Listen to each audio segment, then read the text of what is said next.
నా కాలేజ్‌లో నా ఫ్రెండ్స్‌తో చేసుకునే last event signature day.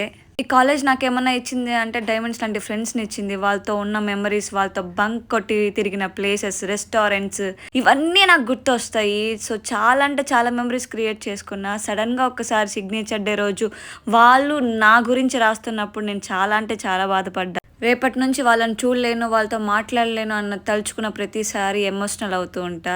Farewell రోజు ఎలానో ఏవి ప్లే చేయలేదు కదా అని సిగ్నేచర్ డే రోజైతే ప్లే చేశారు. సో, చాలా అంటే చాలా ఎమోషనల్ అవుతున్నాం అందరమి. ఒక్క సెకండ్ మేము స్టార్టింగ్ నుంచి జరిగిన మెమరీస్ అన్నీ చూస్తుంటే అనిపిచ్చింది. రేపటి నుంచి వీళ్ళని కలవలేను అని తలుచుకున్న ప్రతిసారి ఏడుపొస్తుంది. కానీ ఏం చేయలేం. వి నీడ్ టు యాక్సెప్ట్ కదా! సో, నా ఫ్రెండ్స్ అందరే కాదు, మా ఎంబీఏ వాళ్ళందరూ కూడా మంచిగా సెటిల్ అవ్వాలని కోరుకుంటున్నా. ఇంకైతే మేము రెస్టారెంట్‌కెళ్ళి మండి తినేసి అయితే మా ఫ్రెండ్స్‌తో కొంచెం టైమ్ స్పెండ్ చేసి ఇంటికైతే వచ్చేసాను guys. Thank you for watching. See you in the next video. Bye.